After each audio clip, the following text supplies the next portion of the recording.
En el nacimiento mítico de Roma, cuando los dioses aún caminaban junto a los hombres y los reyes gobernaban con la aprobación de los augurios celestiales, ya se delineaba en la penumbra de la colina un poder que no blandía espadas, pero decidía destinos, el Senado romano. Mucho antes de convertirse en el centro de las decisiones políticas de la República o en el juguete ceremonial de los emperadores, el Senado era un consejo de ancianos, hombres elegidos no por votación popular, sino por su edad, prestigio y linaje. La misma palabra senatus proviene de senex, viejo, y su significado literal ya portaba la marca del tiempo, de la tradición y de la autoridad silenciosa. Era el cuerpo de los más experimentados, aquellos que, aun sin trono, moldeaban la política con consejos y pareceres. Concilium, no imperium. La Roma de los reyes no tenía una constitución escrita, sino una red de costumbres, precedentes y valores que conformaban el mos maiorum, las costumbres de los antepasados. Dentro de este sistema, el Senado era la encarnación viviente de esa tradición. Cuando Rómulo, el primer rey, fundó la ciudad, según la leyenda en 753 a.C., habría elegido a 100 de los principales jefes de clanes, los patres, para formar este consejo. Estos patres o padres darían origen a la clase de los patricios, la aristocracia romana original. El Senado, por lo tanto, no nace como una institución representativa, sino como una expresión de la autoridad patriarcal que dominaba cada gens romana. Eran los ancianos de estas familias quienes aconsejaban al rey, aprobaban decisiones ceremoniales e incluso sin poder legal explícito, imponían el peso de la ancestralidad sobre el futuro. Durante los 7 reinados legendarios, de Rómulo a Tarquinio el Soberbio, el Senado oscilaba entre el apoyo y la resistencia. Los reyes etruscos, sobre todo los últimos, intentaron debilitar su poder, gobernando con mano de hierro e ignorando al cuerpo senatorial. Pero, irónicamente, fue ese abuso monárquico lo que fortaleció la idea del Senado como guardián de la libertad romana. La expulsión de Tarquinio en 509 a.C., liderada por Lucio Junio Bruto, fue posible gracias al apoyo de una nobleza rebelde, y el Senado emergió a partir de ese momento como su protagonista del nuevo orden republicano. Es decir, el colapso de la monarquía no dio paso a una democracia, sino a una oligarquía senatorial, sostenida por un ideal de libertad que se confundía con la libertad de los nobles para mantener su dominio sin un rey. El poder del Senado en la monarquía era informal pero real. No dictaba leyes pero opinaba sobre todas ellas. No comandaba ejércitos pero aconsejaba estrategias. Era una fuerza más consultiva, pero con una autoridad moral inmensa, pues representaba la continuidad entre el pasado sagrado y el presente político. Su legitimidad no provenía del pueblo, sino del tiempo, y ese tiempo pesaba como plomo sobre los hombros de cualquier gobernante que osara desafiarlo. Los reyes lo sabían, por eso, incluso cuando intentaban someter al Senado, como lo hizo Tarquinio, lo hacían con cautela o brutalidad, nunca con descuido. Además, el Senado era el lugar donde los mitos fundacionales eran narrados, reforzados, reinterpretados. Era en el Senado donde se invocaba la memoria de Eneas, el héroe troyano que fundó el linaje latino. Era en el Senado donde se discutía el destino de los enemigos de la ciudad, los pactos sagrados con dioses extranjeros, las alianzas con tribus vecinas. Era, en suma, el teatro ritual del poder, donde los actos simbólicos del Estado tomaban forma y consecuencia. Aún sin espadas, el Senado era un arma, y sus miembros maestros en manejar la tradición como escudo y lanza. Por último, es fundamental entender que, durante este período inicial, no existía separación entre religión y política. El Senado era tanto una asamblea política como un cuerpo ritual. Los senadores participaban en augurios, supervisaban los ritos públicos y garantizaban la pax deorum, la paz con los dioses. La ciudad solo prosperaría si los rituales eran realizados con precisión. Y el Senado era el fiscal de esa exactitud. Su autoridad no era solo terrenal, sino casi divina. El rey podía usar la corona, pero el Senado custodiaba los ritos, Con el fin de la monarquía y la transición hacia la república, el Senado llevaría consigo todo ese peso simbólico y lo transformaría en poder político directo. Lo que nació como un consejo de ancianos pronto se convertiría en el órgano más poderoso del mundo romano. Y eso solo fue posible porque, incluso en las sombras del trono, el Senado siempre estuvo allí, observando, juzgando, esperando su hora. Con la caída de la monarquía y el advenimiento de la República, en 509 a.C., el Senado dejó de ser únicamente el consejero de los reyes para convertirse en el verdadero cerebro político del nuevo orden romano.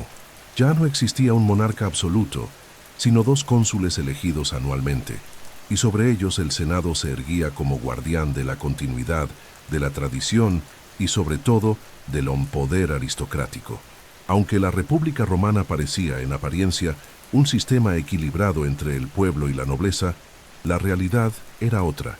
El Senado se posicionaba como el núcleo decisorio del Estado, controlando la administración, la guerra, la religión, la economía e incluso el destino de los magistrados elegidos. Roma no era, en esencia, una democracia popular, era una república senatorial. El ascenso del Senado durante la República estuvo marcado por una ampliación gradual de sus competencias. Al principio su función era consultiva, emitía pareceres llamados senatus consulta, que teóricamente no tenían fuerza de ley. Sin embargo, en la práctica, estos pareceres eran seguidos al pie de la letra por los magistrados, pues representaban el consenso de la élite romana. Los cónsules, pretores y censores solían inclinarse ante las decisiones senatoriales, incluso cuando tenían autonomía legal para actuar de otro modo. Con el tiempo, el senatus consultum pasó a ser tratado como un mandato político, una costumbre convertida en norma. El Senado también era responsable de la política exterior de la República. Recibía embajadas extranjeras, decidía sobre tratados de paz y alianzas, declaraba guerras y nombraba gobernadores para las provincias conquistadas. El cuerpo senatorial, por tanto, no solo legislaba, administraba un imperio en expansión. Con el avance de las guerras púnicas y la dominación del Mediterráneo, el Senado adquirió una complejidad geopolítica que ningún otro órgano republicano poseía. Los senadores acumulaban conocimiento estratégico, redes de influencia provinciales y riquezas derivadas de la guerra, lo que solo reforzaba su dominio sobre la maquinaria estatal. Otro aspecto central era el control de las finanzas. Aunque los cuestores eran los encargados técnicos del Tesoro de la República, era el Senado quien supervisaba los gastos públicos, aprobaba presupuestos, determinaba la tributación y decidía la distribución de los recursos del aerarium, el tesoro público. Esta autoridad fiscal garantizaba que ninguna iniciativa popular, ningún proyecto ambicioso de un tribuno de la plebe, ningún sueño reformista pudiera prosperar sin la aprobación de los hombres sentados en los asientos de mármol de la curia hostilia.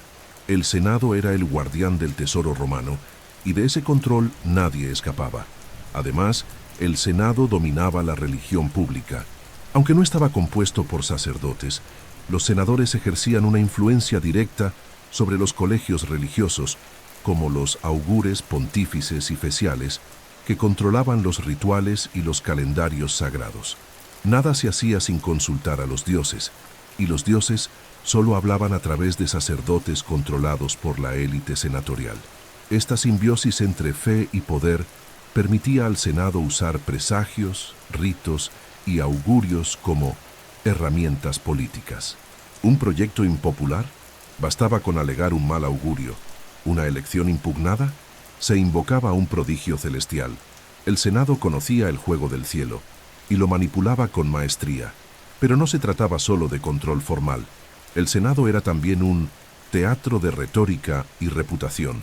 Allí, los grandes oradores de la República, como Catón, Escipión, Graco, Cicerón, se enfrentaban en duelos verbales que no eran simples exhibiciones de elocuencia, sino luchas reales por la influencia y la dirección política. La palabra era un arma, y en el Senado romano, quien dominaba la retórica, muchas veces dominaba Roma. Era allí, en el calor de las sesiones públicas, donde se moldeaban las leyes, se decidían las guerras y los hombres eran elevados o destruidos. El honor de hablar en el Senado era el ápice de la carrera cívica, y pocos lograban mantenerse en pie sin manchar su toga con el sudor de la contienda. Sin embargo, el Senado era también un cuerpo profundamente conservador. Su objetivo principal no era innovar, sino preservar. La autoridad senatorial se basaba en la auctoritas, un concepto que expresaba no el poder formal, como el imperium de los magistrados, sino el peso moral, el prestigio acumulado, la legitimidad que emanaba de la tradición. El Senado no comandaba legiones, pero ordenaba el curso de la guerra. No creaba nuevas leyes, pero orientaba a los legisladores. No gobernaba directamente, pero hacía que todos gobernaran de acuerdo con su consenso. Su fuerza no residía en las manos, sino en la memoria, y eso lo hacía aún más temido. Con el tiempo, la República comenzó a chocar consigo misma. Las reformas populares, la concentración de tierras, las guerras civiles y el surgimiento de generales carismáticos empezaron a corroer la autoridad del Senado. Pero durante casi 4 siglos, el Senado fue, sin lugar a dudas, el alma política de Roma. Su legado no fue solamente institucional, fue simbólico. Representaba la estabilidad, la continuidad, la Roma eterna. Mientras los nombres de los cónsules cambiaban año tras año, el Senado permanecía inquebrantable, silencioso, ancestral. Era él, más que cualquier otro órgano, quien dictaba lo que era y lo que no era romano. Y por eso mismo sería tan duramente desafiado en los siglos siguientes, cuando el poder de las palabras sería reemplazado por la fuerza de las legiones. Detrás de las majestuosas columnas del Senado romano y de sus elocuentes discursos, se escondía una verdad innegable. Roma estaba gobernada por una aristocracia hereditaria, una élite que se perpetuaba no solo por el poder político, sino por la sangre, el nombre y la memoria. Los patricios, descendientes directos de los fundadores de la ciudad, formaban el núcleo inicial del Senado y detentaron durante siglos el monopolio de las decisiones, los cargos y la religión. No solo mandaban en Roma, ellos eran Roma. Pero ese dominio no quedó intacto. Con el tiempo emergió una nueva clase, la nobilitas, formada por plebeyos enriquecidos y ascendentes que lograron penetrar el círculo cerrado del poder senatorial, creando una nueva oligarquía aún más sofisticada e influyente. Al inicio de la República, la división entre patricios y plebeyos era brutal y casi infranqueable.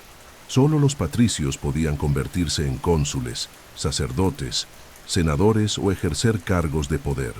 La plebe, incluso siendo rica o influyente localmente, estaba excluida de los altos escalones del gobierno. Esta exclusión dio lugar a uno de los conflictos más largos de la historia romana, la lucha entre patricios y plebeyos, que se extendió por más de 2 siglos entre los siglos V y III antes de Cristo.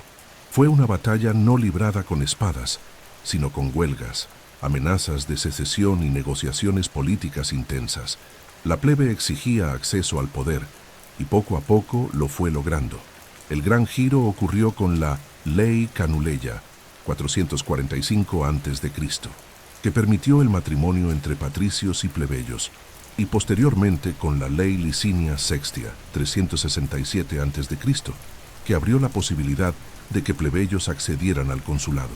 Con estas brechas abiertas, surgió una nueva capa social, los plebeyos nobles, es decir, aquellos que, aunque no descendían de los fundadores, habían conquistado altos cargos por mérito, alianzas políticas o riqueza.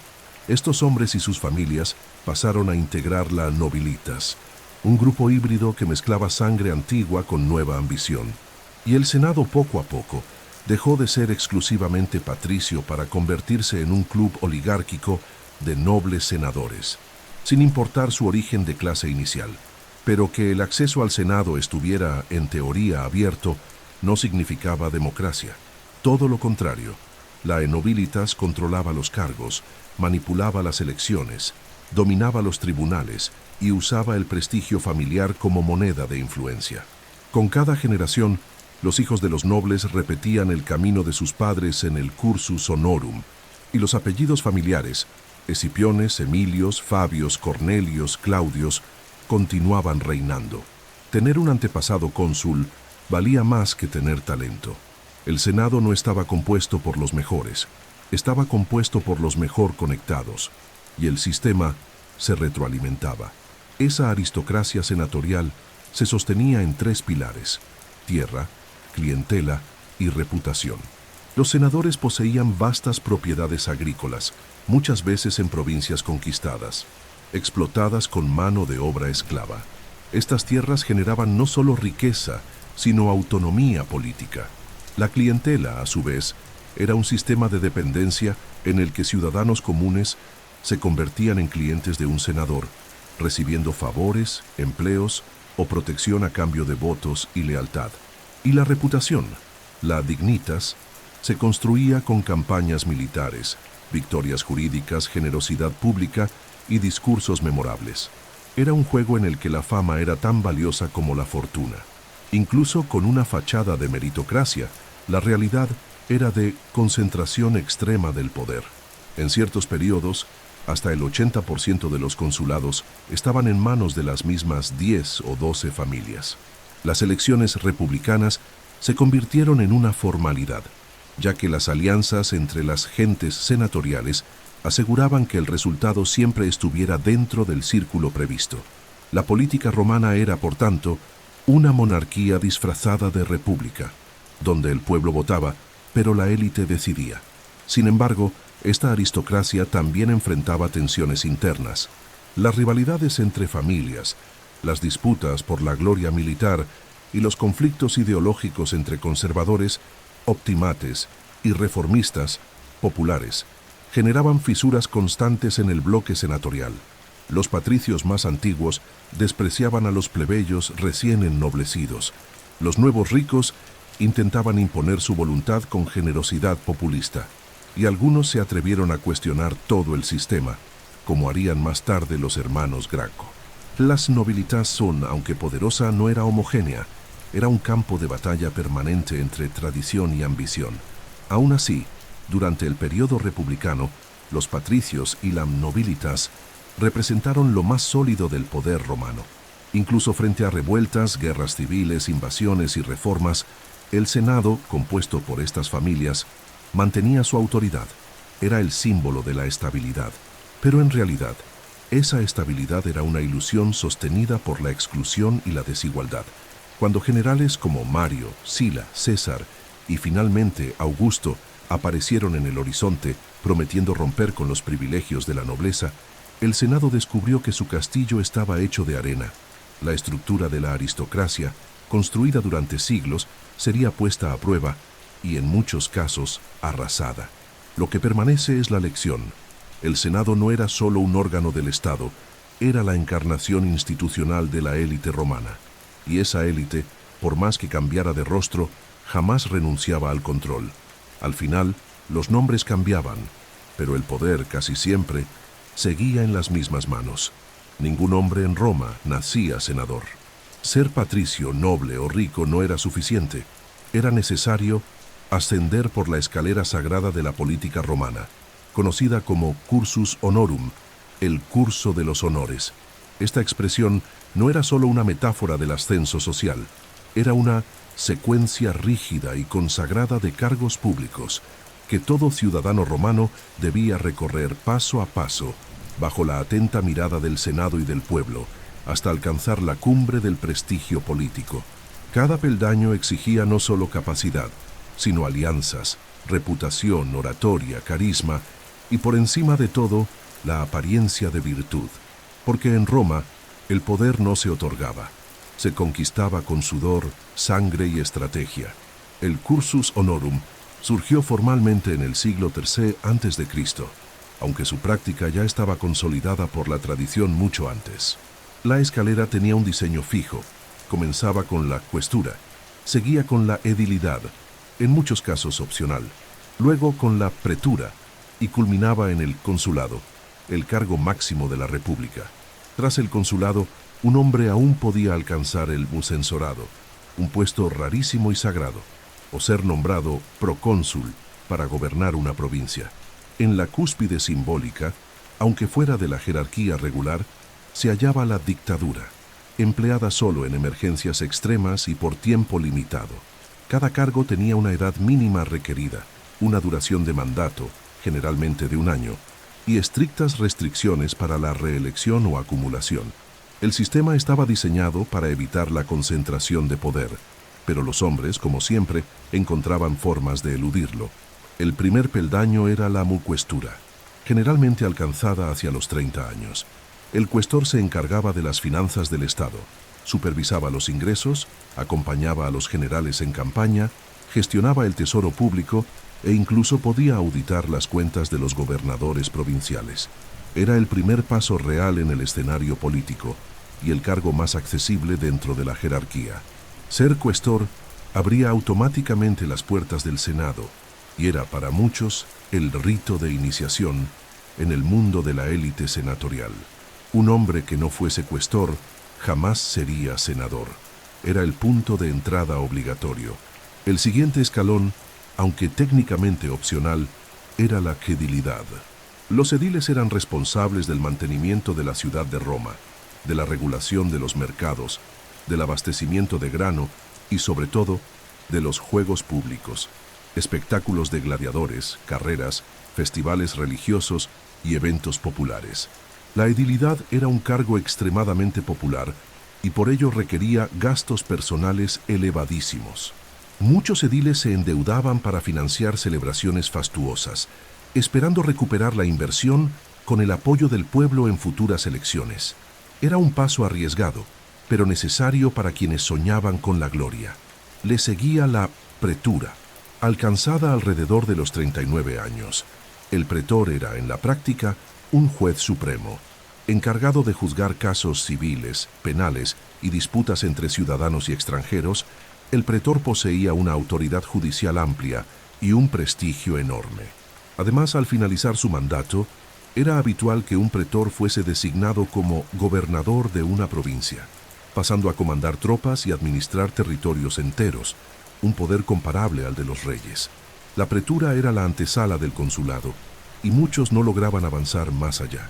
Pero quien llegaba hasta allí ya había demostrado su competencia y su lealtad a las normas no escritas de la élite romana.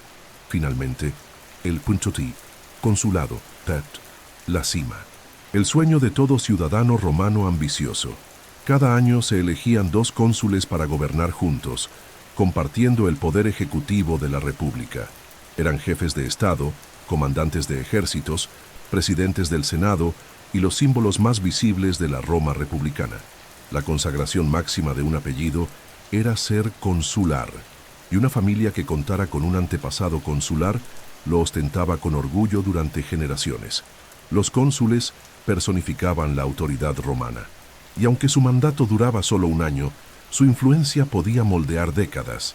Ser elegido cónsul no era solo ganar una elección, era inmortalizarse en la historia. Por encima del consulado se encontraba el censorado, un cargo esporádico y sagrado, reservado a los más virtuosos. El censor realizaba el censo poblacional, revisaba la lista del Senado, supervisaba la moral pública y podía castigar conductas impropias. Era el guardián de las costumbres, un juez del alma de la República. Existía también la dictadura, un cargo de emergencia utilizado en tiempos de crisis absoluta. El dictador era nombrado por el Senado y tenía poderes absolutos por hasta 6 meses. Era la excepción extrema que confirmaba la regla de la limitación del poder. Sila y César fueron dictadores, y con ellos la propia República vaciló. Es fundamental entender que el cursus honorum no era un camino para cualquiera. Requería riqueza personal, respaldo familiar, alianzas políticas, retórica afilada y dominio del sistema clientelar romano. El pueblo votaba, pero las decisiones se tomaban entre bastidores. Promesas, sobornos velados, campañas costosas y ataques personales eran comunes. La política romana, aunque formalmente regulada, era un campo de batalla constante, donde no siempre ganaban los mejores, pero casi siempre sobrevivían los más astutos. Aún así, el cursus honorum representaba el ideal romano de meritocracia aristocrática, una escalera para los ambiciosos, con peldaños tallados por la tradición. Ordenaba la competencia, disciplinaba a la élite y filtraba a los aspirantes al poder. Muchos alcanzaron el consulado tras años de esfuerzo, guerra, derrotas y reconstrucción. Otros, como los Graco, brillaron y cayeron en plena ascensión.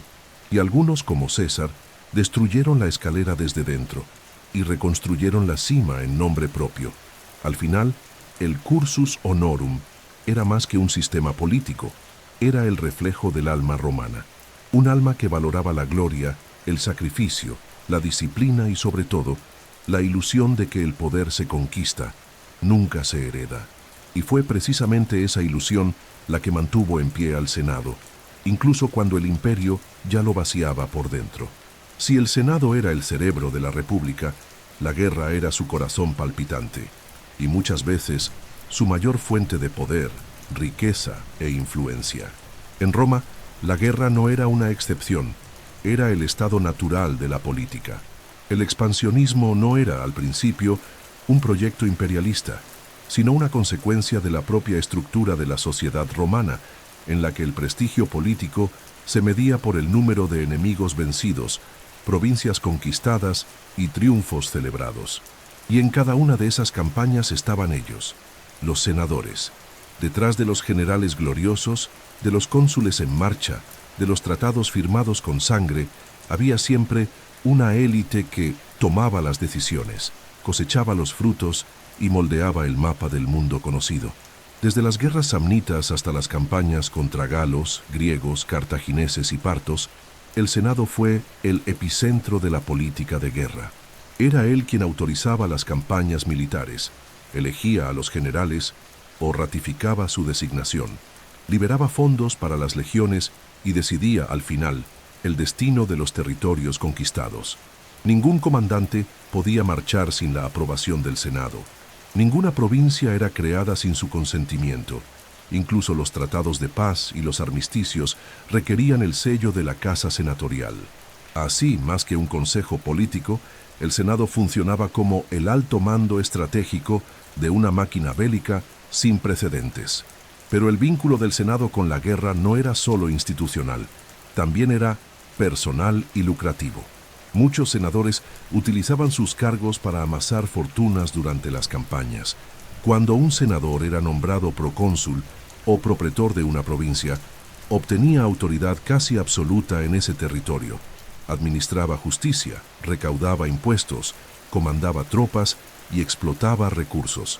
La corrupción, aunque formalmente perseguida, era estructural. Gobernadores saqueaban los cofres provinciales, vendían cargos, extorsionaban a las poblaciones locales y se enriquecían a gran velocidad. Algunos regresaban a Roma con tal fortuna que podían financiar campañas políticas durante décadas, asegurando el ascenso de sus hijos y aliados. El imperio crecía, pero crecía en manos de unos pocos. Los contratos públicos de guerra y administración, conocidos como publicanae, también eran controlados por una élite ligada al Senado. Empresas privadas recibían concesiones para recaudar impuestos en las provincias, abastecer a las legiones, construir caminos o explotar minas. Y aunque sus propietarios no podían ser senadores oficialmente, por las restricciones comerciales impuestas al Senado, casi siempre estaban relacionados con ellos por lazos familiares, políticos o clientelares. Así se creaba un sistema de capitalismo aristocrático, donde la guerra alimentaba la política y la política alimentaba la guerra. Un ciclo perfecto para la élite. En este contexto, se comprende el crecimiento del imperio como un proyecto senatorial disfrazado de misión civilizadora. Al justificar la expansión con discursos de defensa, honor o castigo a los bárbaros, el Senado ocultaba su verdadera motivación: el control de rutas comerciales, el acceso a recursos y la consolidación de una élite cada vez más rica e influyente. La destrucción de Cartago, por ejemplo, no fue solo estratégica, fue también una exigencia de los senadores latifundistas que querían eliminar la competencia agrícola en el Mediterráneo occidental. La guerra en Grecia trajo botines de tesoros artísticos que enriquecieron las mansiones senatoriales y los templos romanos. La campaña contra los galos abrió espacio para colonizaciones y reparto de tierras, siempre beneficiando a los más cercanos al poder. Sin embargo, esta simbiosis entre guerra y Senado también generó contradicciones fatales. La concentración de tierras en manos de unos pocos senadores, impulsada por las conquistas, destruyó la pequeña propiedad rural y creó un ejército de desempleados en Roma. El sistema clientelar creció, pero también lo hizo la tensión social. La plebe, sin tierra ni trabajo, se volvió dependiente del pan y el circo.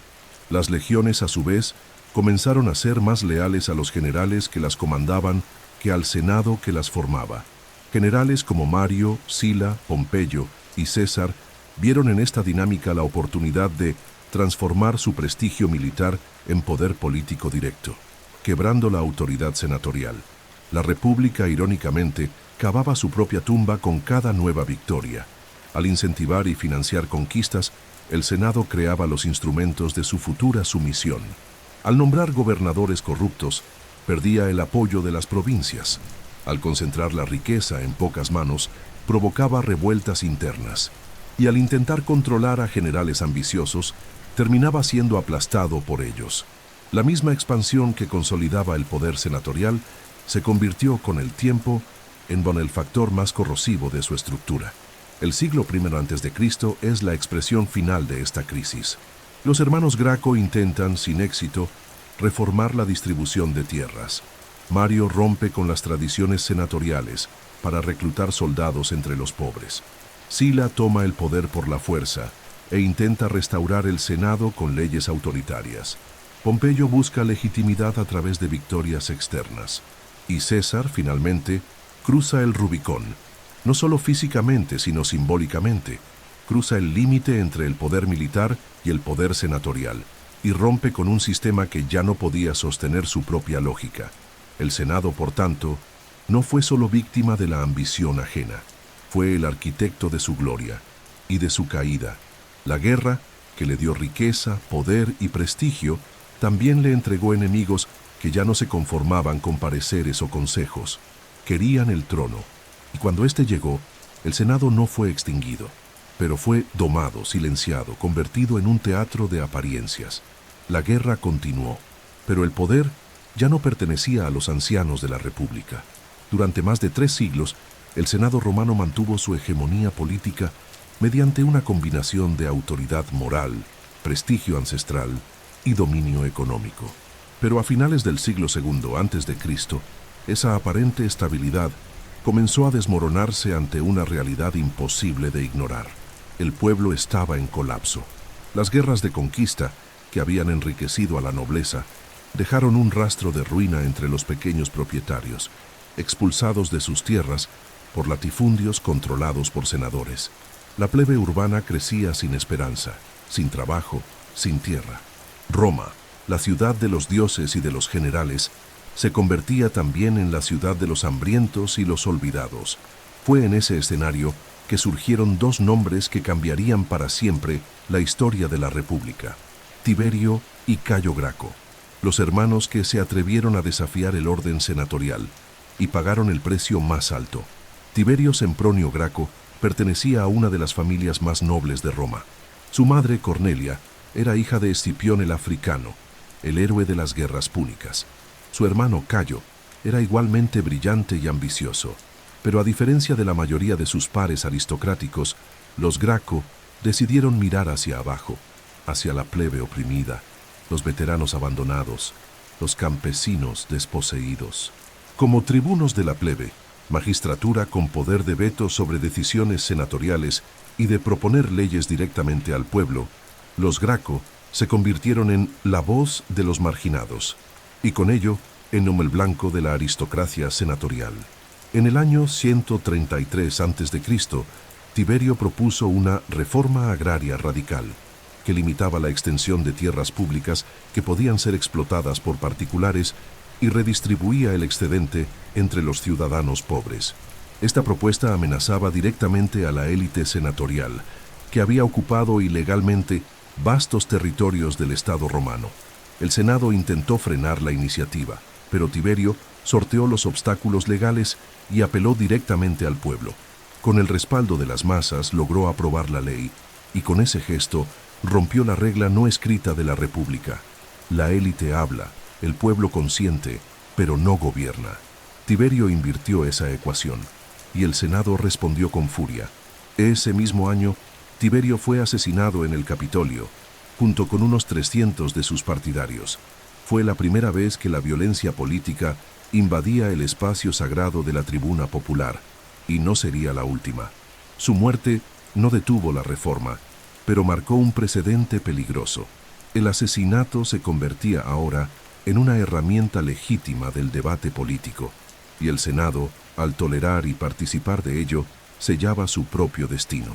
10 años después, su hermano Cayo Graco retomaría la bandera reformista.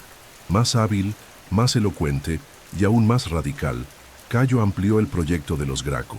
Creó subsidios de trigo para los pobres, fundó colonias fuera de Italia para aliviar la superpoblación urbana, propuso otorgar la ciudadanía romana a los aliados itálicos y, lo más importante, intentó arrebatar al Senado el control de los juicios por corrupción, transfiriéndolos a la orden ecuestre. Era una reforma institucional profunda que atacaba el núcleo de la autoridad senatorial, su impunidad y su capacidad de juzgarse a sí mismo. Pero Cayo fue demasiado lejos para los estándares de la oligarquía. El Senado, una vez más, respondió con violencia. Bajo el pretexto de restaurar el orden, declaró el llamado Examat Senatus Consultum Ultimum, una especie de estado de excepción que permitía el uso de la fuerza contra amenazas a la República. Se movilizaron tropas, se persiguió a los seguidores de Cayo en las calles, y el propio tribuno, acorralado, prefirió el suicidio a la captura. Su cuerpo fue arrojado al Tíber, pero su memoria jamás se borraría.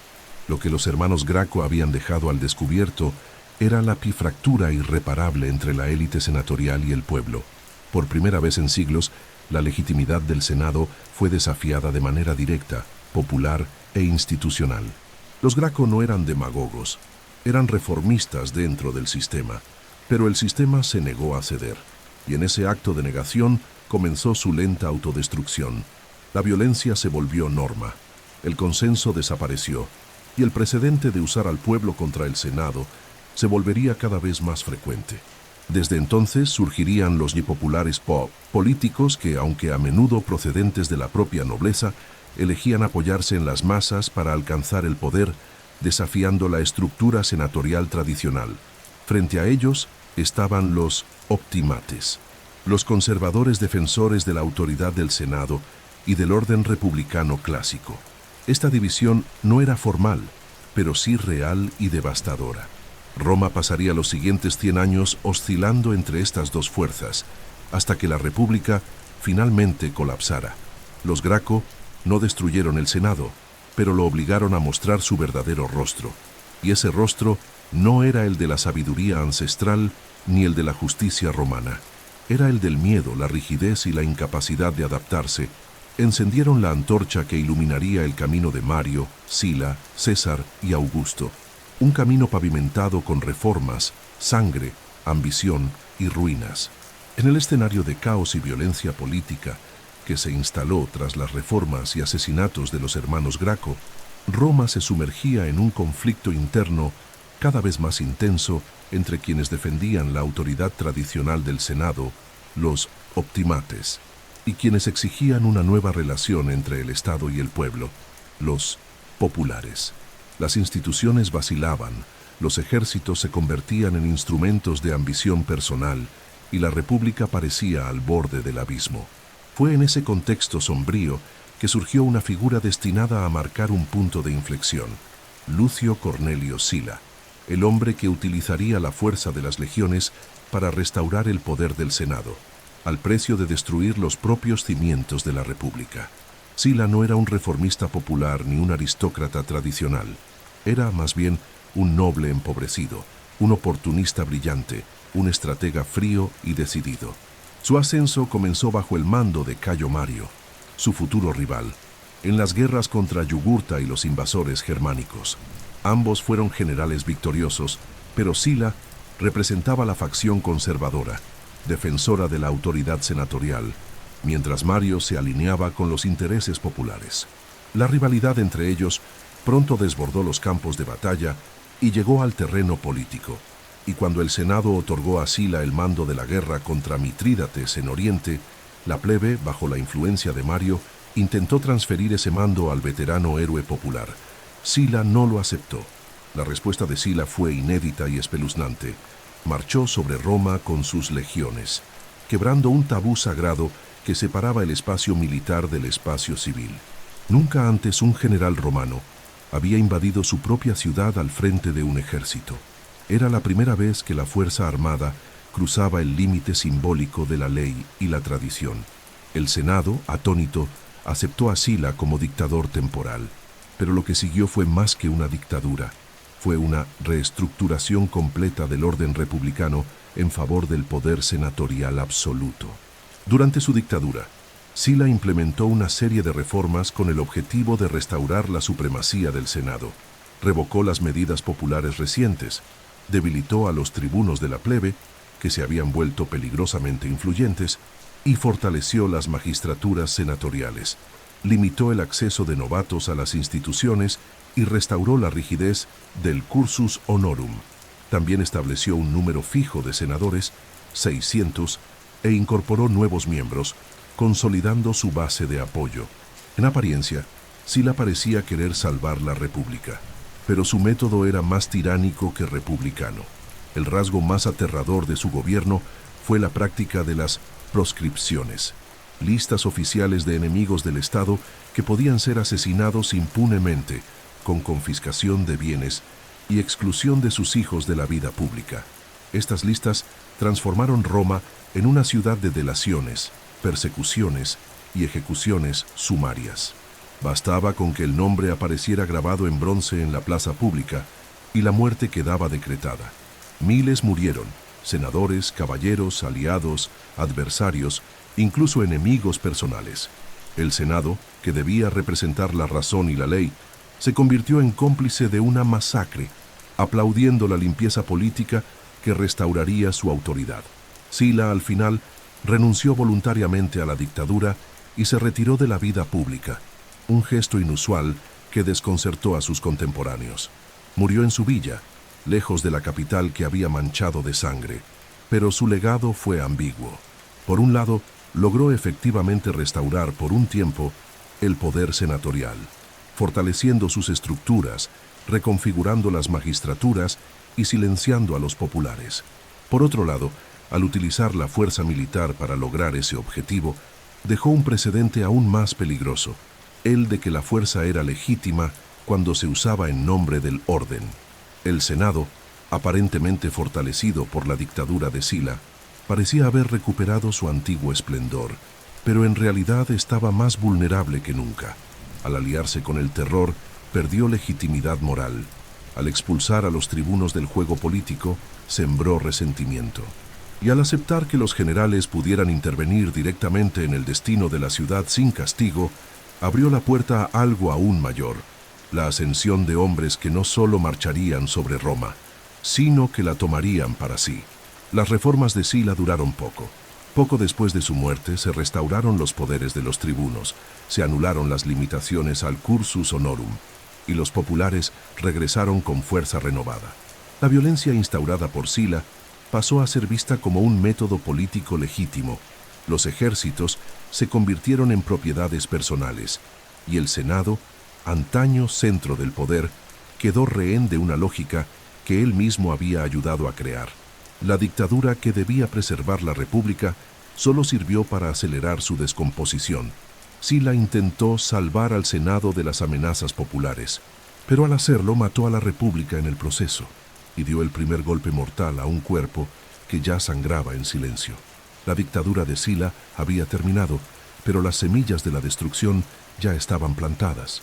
Los poderes excepcionales, las proscripciones sangrientas, la militarización de la política y el desprecio por la conciliación institucional dejaron cicatrices irreversibles en la República. El Senado, fortalecido en apariencia, estaba debilitado en lo moral. El pueblo, cada vez más dependiente del pan y el espectáculo, anhelaba líderes fuertes, y los generales, ahora conscientes de que los ejércitos fieles significaban poder real, miraban a Roma no como hogar de la ley, sino como trofeo por conquistar. Fue en este escenario que emergió la figura más brillante y peligrosa de la historia romana. Cayo Julio César, general, estadista, escritor, reformador y, sobre todo, el máximo desafiante de la autoridad senatorial. César era noble pero no rico, ambicioso pero paciente. Formado en la tradición oratoria y militar, dominaba con maestría todos los instrumentos de la política romana: alianzas, promesas, corrupción, populismo y la gloria de la guerra. Comenzó su carrera como pontífice máximo, luego edil, pretor y finalmente cónsul. Pero fue en las campañas de la Galia, donde se convirtió en leyenda viva. Durante casi una década, César guerreó contra los pueblos celtas, derrotando tribus enteras, sometiendo vastísimos territorios y conquistando fama, riqueza y el más peligroso de todos los activos políticos: la lealtad incondicional de sus legiones. Mientras César conquistaba el norte, el Senado en Roma lo observaba con creciente inquietud. No solo vencía, él narraba sus victorias. Sus obras, los comentarios sobre la guerra de las Galias, circulaban como propaganda literaria por toda la ciudad. Era admirado, temido, envidiado y, sobre todo, impredecible.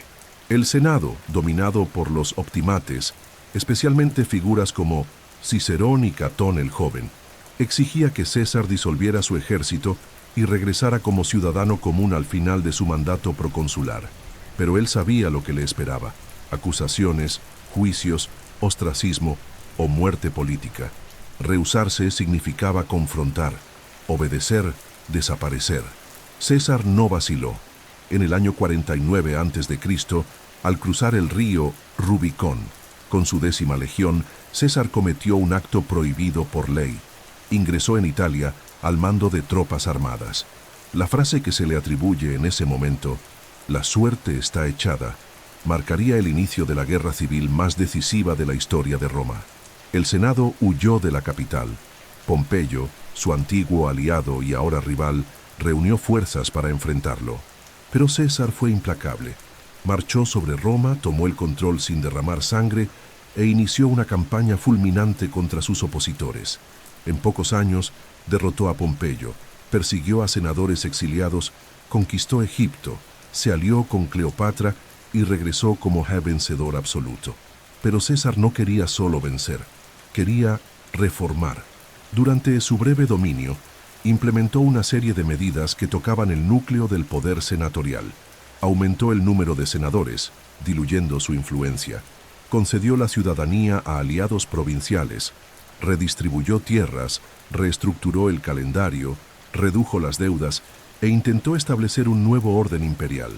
Nombró aliados en los cargos, debilitó el poder de los tribunos y asumió, de manera vitalicia, el título de dictador. Formalmente, el Senado aún existía, pero ya era así una marioneta, un teatro de sombras en torno a un solo hombre. Para muchos, César había ido demasiado lejos. Incluso entre sus antiguos aliados, como Bruto y Casio, crecía la convicción de que su tiranía debía ser detenida. El 15 de marzo del año 44 a.C., los idus de marzo, César fue rodeado y asesinado en el propio Senado, con 23 puñaladas propinadas por conspiradores que creían estar salvando la República. Pero lo que mataron no fue al tirano, fue la última ilusión de la República. El Senado, lejos de recuperar su autoridad tras el asesinato, cayó en una nueva espiral de caos. El vacío de poder dejado por César fue ocupado por un nuevo triunvirato: Marco Antonio, Lépido y Octavio. Pero pronto ese pacto se desmoronaría, y una nueva guerra civil dividiría Roma. Los asesinos de César fueron perseguidos y ejecutados. Las proscripciones regresaron con brutalidad, y el Senado, cada vez más irrelevante, se convirtió en espectador del derrumbe del mundo que una vez gobernó. El conflicto entre César y el Senado no fue solo una disputa política, fue el choque entre dos mundos incompatibles. De un lado, la tradición, la aristocracia, la lentitud de las deliberaciones; del otro, la eficiencia, la autoridad, el carisma individual. César encarnaba la nueva era. El Senado era el relicario del pasado. La República, antes símbolo de la libertad romana, se había convertido en un peso muerto, Y César, con sus legiones, sus reformas y su audacia, rompió ese peso con la hoja de la historia. La sangre derramada en los idus de marzo no restauró la República, solo anticipó su transformación definitiva. Y el Senado, que un día comandó ejércitos y gobernó el mundo, pasó a ser un espectador de su propia ruina, sentado en sillas de mármol mientras el imperio nacía en manos de un nuevo amo. Con el cuerpo de Julio César aún fresco, tendido a los pies de la estatua de Pompeyo, el Senado se encontró ante un momento que, a primera vista, parecía una segunda oportunidad. Los conspiradores, liderados por Bruto y Casio, creían que, al eliminar al dictador, estaban liberando a Roma y restaurando la antigua república. Sin embargo, lo que siguió no fue el renacimiento del orden senatorial, sino el canto del cisne de una institución que ya había perdido su alma. Entre la muerte de César y el ascenso de Augusto, el Senado atravesó un interregno, un intervalo oscuro y turbulento en el que intentó, sin éxito, recuperar su autoridad política. Pero los tiempos habían cambiado, y Roma ya no pertenecía a los ancianos de la República, pertenecía a los señores de la guerra. El Senado, fracturado internamente, vaciló en actuar en los días posteriores al asesinato. Aunque muchos senadores simpatizaban con los asesinos, pocos se atrevieron a expresar su apoyo públicamente. El pueblo, por su parte, reaccionó con hostilidad. La lectura del testamento de César, en el que dejaba dinero a cada ciudadano romano y jardines para uso público, encendió a la plebe. La imagen de César pasó de tirano a mártir, y los asesinos, que esperaban ser recibidos como libertadores, se vieron obligados a huir de la ciudad que creían haber salvado. Fue en ese vacío de poder donde surgieron tres figuras decisivas: Marco Antonio, mano derecha de César y cónsul de aquel año; Cayo Octavio, sobrino nieto e hijo adoptivo de César; y Marco Emilio Lépido, comandante de las legiones estacionadas en la Galia Cisalpina. El Senado, acorralado e impotente, intentó inicialmente maniobrar entre estos poderes, apoyando a Octavio en su disputa inicial contra Antonio, con la esperanza de controlar al joven. Pero Octavio, astuto y calculador, utilizó al Senado como trampolín, manipulando la legalidad para consolidar su imagen como defensor del orden. La alianza entre Octavio, Antonio y Lépido formaría el segundo triunvirato, creado oficialmente con poderes constitucionales extraordinarios por decreto del propio Senado. Era la última ironía. La casa que había simbolizado la legalidad ahora legitimaba un órgano que concentraba todo el poder del Estado en manos de tres hombres. El triunvirato inició un nuevo período de proscripciones, aún más sangriento que el de Sila. Senadores, caballeros, enemigos políticos, nadie estaba a salvo. Cicerón, el mayor orador del Senado y defensor incansable de la República, fue perseguido, decapitado, y su cabeza y manos fueron expuestas en el foro. El Senado, una vez más, no solo guardó silencio, aplaudió. En los años siguientes, el Senado se convirtió en un peón en la lucha entre Antonio y Octavio, que poco a poco se distanciaron y comenzaron a disputarse el control de Roma. Las decisiones importantes ya no se tomaban en la curia, sino en los campamentos militares. El Senado, inflado con nuevos miembros leales a los triunviros, perdió cualquier rastro de autonomía. Ya no era un cuerpo deliberativo, sino un coro sumiso, esperando la orden del próximo vencedor. La guerra civil entre Octavio y Antonio alcanzaría su clímax en la batalla de Accio, en el año 31 a.C., cuando Octavio derrotó a la flota de Antonio y Cleopatra, acabando con el último vestigio de resistencia a su poder absoluto. Al regresar victorioso, Octavio fue celebrado como restaurador de la paz, defensor de la República y héroe del pueblo. El Senado, debilitado y humillado, no tuvo más opción que reconocer su autoridad y concederle títulos honoríficos. En el año 27 a.C., el Senado lo proclamó in Augusto, el Venerable, marcando el nacimiento simbólico del imperio. Pero Augusto era sutil. A diferencia de César, no se proclamó rey ni acumuló todos los cargos. En cambio, construyó una fachada de legalidad, mantuvo las instituciones republicanas pero con el control absoluto entre bastidores. El Senado seguía existiendo, promulgaba leyes, otorgaba honores, pero cada decisión ya estaba escrita antes de ser debatida. La autoridad real residía en Augusto, quien poseía el imperium proconsular, el mando de las legiones, el título de príncipe del Senado, de princeps senatus, y el poder tribunicio. Roma comenzaba a vivir bajo una monarquía disfrazada, y el Senado era ahora una sombra reverente de lo que había sido. Este periodo entre la muerte de César y el ascenso de Augusto es, por excelencia, el momento de la agonía del Senado. No fue abolido, sino vaciado, doblegado, vencido desde dentro. Ya no se alzaba para defender la libertad, ya no desafiaba a los poderosos, ya no moldeaba el destino de la ciudad. Se limitaba a validar lo inevitable, a declarar como consenso lo que ya era decisión de un solo hombre. Ese fue el canto del cisne del Senado romano. Un lamento no gritado, sino murmurado en pasillos donde antaño se decidían guerras y alianzas. Un eco tenue de un tiempo en que las palabras tenían peso y los votos cambiaban el destino de pueblos enteros. Ahora solo quedaban protocolos, discursos memorizados, aclamaciones forzadas.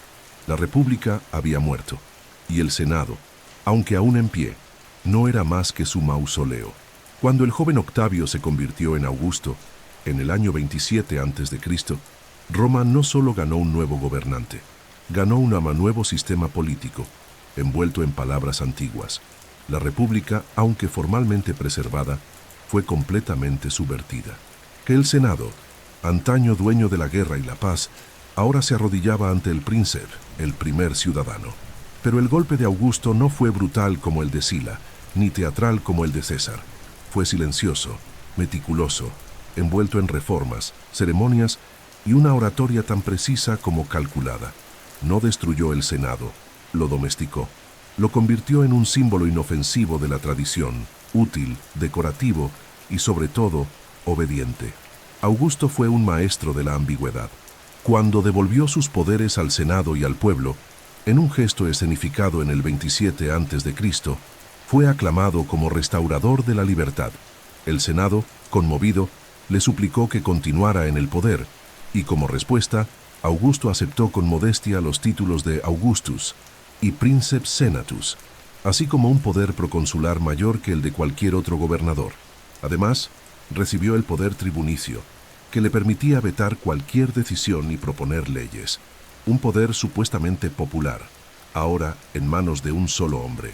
Así, el imperio nació disfrazado de república, y el Senado se convirtió en la más elegante de las ficciones políticas. En la práctica, el Senado aún existía.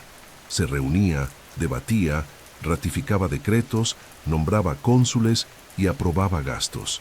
Pero todos los actos verdaderamente decisivos partían del Palacio Imperial. Los senadores sabían que sus cargos dependían de la buena voluntad del emperador. Las elecciones pasaron a ser meramente formales. El emperador presentaba una lista de nombres y el Senado los aprobaba. Los magistrados, incluso cuando eran elegidos, gobernaban bajo supervisión directa, y cualquier resistencia era castigada con exclusión, exilio o muerte. La libertad senatorial se había convertido en teatro de obediencia. Augusto también reformó el propio cuerpo senatorial. Redujo el número de miembros de alrededor de 1000 a 600 e impuso criterios más estrictos de riqueza, moralidad y conducta. Aquellos que no alcanzaran la fortuna mínima exigida, cerca de 1.000.000 de sestercios, eran excluidos. Muchos plebeyos enriquecidos lograron entrar, mientras que antiguas familias empobrecidas fueron removidas. El resultado fue un Senado más cohesionado, más dócil y más dispuesto a respaldar el nuevo régimen. El auctoritas imperial reemplazó al auctoritas colectivo del Senado, y la aristocracia romana, que antes se enorgullecía de su independencia, pasó a competir por la cercanía al trono.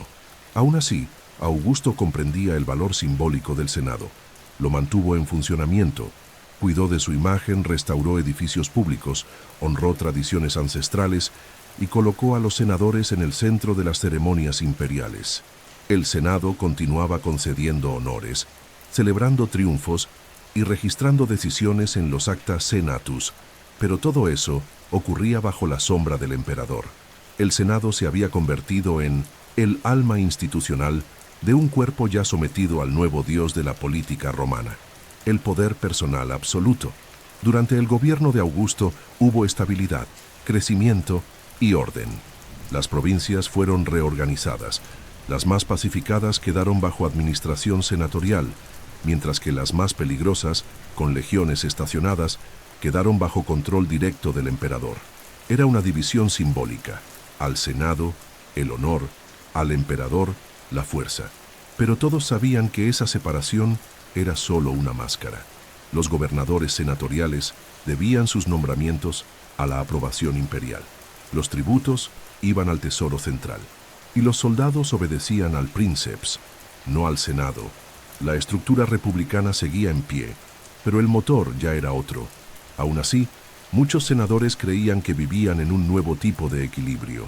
La inestabilidad de las décadas anteriores había dejado cicatrices profundas. La paz de Augusto, la llamada Pax Romana, parecía un alivio.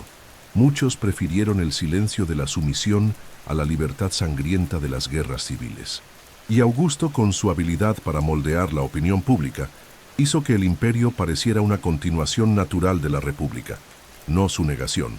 El Senado, en este escenario, se convirtió en un coro aplaudidor de la representación imperial, preservando las apariencias, manteniendo las tradiciones y ocasionalmente proponiendo leyes, siempre que no contravinieran la voluntad del princeps. Con el tiempo, el modelo augusteo sería replicado por los emperadores posteriores, cada uno ajustando la posición del Senado según sus intereses, pero ninguno devolvería jamás a la curia el poder real que había tenido en los días de la República. Augusto no mató al Senado, lo transformó en una institución simbólica, reverenciada en público y vaciada en privado. Los ancianos aún vestían sus togas, aún se reunían en la colina sagrada, aún debatían con erudición. Pero todos sabían, el imperio había comenzado, y el Senado ahora no era más que el noble reflejo de un pasado irreversible. Tras la muerte de Augusto, en el año 14 después de Cristo, el imperio romano siguió expandiéndose, pero la posición del Senado se volvió cada vez más paradójica. Era honrado con palabras, pero ignorado en los hechos. La relación entre los emperadores y el Senado estaría marcada, durante los siglos siguientes, por una tensión latente entre la reverencia ceremonial y la sumisión política. Algunos emperadores intentaron mantener una apariencia de colegialidad, invitando a los senadores a reuniones, respetando formalidades y preservando la ilusión de un gobierno conjunto. Otros, por el contrario, trataron al Senado como un apéndice inútil o, peor aún, como un enemigo. La ambigüedad se convirtió en la norma. El Senado oscilaba entre ser cómplice de la majestad y su víctima favorita. Bajo el gobierno de Tiberio, sucesor inmediato de Augusto, esta tensión ya se hacía evidente. Aunque el nuevo emperador mantenía las instituciones y evitaba el culto excesivo a su persona, su relación con el Senado era distante y desconfiada. Recluso, Tiberio prefería el aislamiento en Capri a participar en las deliberaciones. Respetaba formalmente al Senado, pero delegaba poco, confiaba menos y castigaba con severidad cualquier sospecha de traición. Durante su mandato surgió una atmósfera de paranoia política. Los procesos por lesa majestad, maiestas, se convirtieron en herramientas para eliminar opositores y silenciar críticas. El Senado, acorralado, dejó de competir por el poder y empezó a competir por demostrar lealtad servil de la forma más eficiente. Con la llegada de Calígula, la relación se hundió en la locura. El joven emperador, embriagado por el poder absoluto, se burlaba abiertamente del Senado, humillando a los senadores en público, obligándolos a besarle los pies o a correr a su lado como animales de compañía. En un acto que se volvería legendario, Calígula habría prometido nombrar cónsul a su caballo, Incitatus, un gesto que no solo ridiculizaba a la élite romana, sino que dejaba al descubierto la inutilidad de sus instituciones. El Senado, en silencio, aceptaba cada insulto, cada excentricidad, cada ultraje, pues ya no tenía fuerza para resistir, solo miedo de desaparecer. El reinado de Claudio, aunque más racional, también reforzó la irrelevancia práctica del Senado. Claudio implementó reformas administrativas importantes, amplió la participación de las provincias en la política imperial, pero gobernaba mediante sus libertos y burócratas, no a través de los senadores. Aún así, intentaba mantener una relación respetuosa con la aristocracia tradicional, nombrando senadores, escuchando opiniones, rehabilitando familias proscritas. Era un intento de reconectar el imperio con sus raíces republicanas, pero el daño ya estaba hecho. El Senado se había convertido en un órgano de consulta no vinculante, un público pasivo para las decisiones del palacio. Bajo el mandato de Nerón, la ambigüedad se transformó en tragedia. Inicialmente popular e interesado en la cultura, Nerón se sumergió progresivamente en un gobierno marcado por la persecución política, la inestabilidad mental y las ejecuciones arbitrarias de senadores. Muchos fueron condenados por conspirar, otros simplemente por despertar sospechas. El Senado, lejos de reaccionar, legitimaba los asesinatos con votos unánimes. Incluso cuando Nerón mandó matar a su propia madre e incendiar Roma, los senadores lo elogiaron públicamente. El silencio era seguridad, el elogio era supervivencia. Pero el péndulo político romano era volátil. Tras el suicidio de Nerón, Roma cayó en el caos del llamado Año de los Cuatro Emperadores, 69 después de Cristo, cuando generales rivales disputaron el trono con el apoyo de sus legiones. Durante ese periodo, el Senado intentó recuperar protagonismo, pero fue superado nuevamente por las fuerzas militares. El imperio pertenecía a los generales, no a los ancianos de la ciudad. La aclamación imperial se producía primero en los campamentos. El Senado solo ratificaba una decisión ya impuesta por las armas. Sin embargo, con la llegada de las dinastías, Flavia y Antonina, el Senado volvió a gozar de cierto prestigio simbólico. Emperadores como Vespasiano, Trajano, Adriano y Marco Aurelio mantuvieron relaciones cordiales con los senadores, promovieron reformas, estimularon el debate y ampliaron el número de miembros con origen provincial. El Senado recuperó algo de dignidad, pero siempre dentro de los márgenes del poder imperial. Trajano, en especial, fue elogiado por gobernar como un príncipe y vivir como un ciudadano. Pero incluso ese modelo era condicional. El emperador consultaba al Senado, pero decidía solo. Con el tiempo, la relación entre Senado y emperador asumió un carácter casi teatral. Los senadores pronunciaban discursos pomposos, votaban mociones por unanimidad, rendían homenajes formales. Los emperadores devolvían los gestos con elogios, nombramientos honoríficos, monumentos y banquetes. Pero las decisiones reales, militares, fiscales, administrativas, se tomaban en círculos íntimos de consejeros, generales y burócratas, fuera del alcance de las togas blancas de la colina palatina. La ambigüedad se cristalizó como norma. El Senado era necesario para mantener la ficción de continuidad institucional, pero su utilidad práctica era mínima.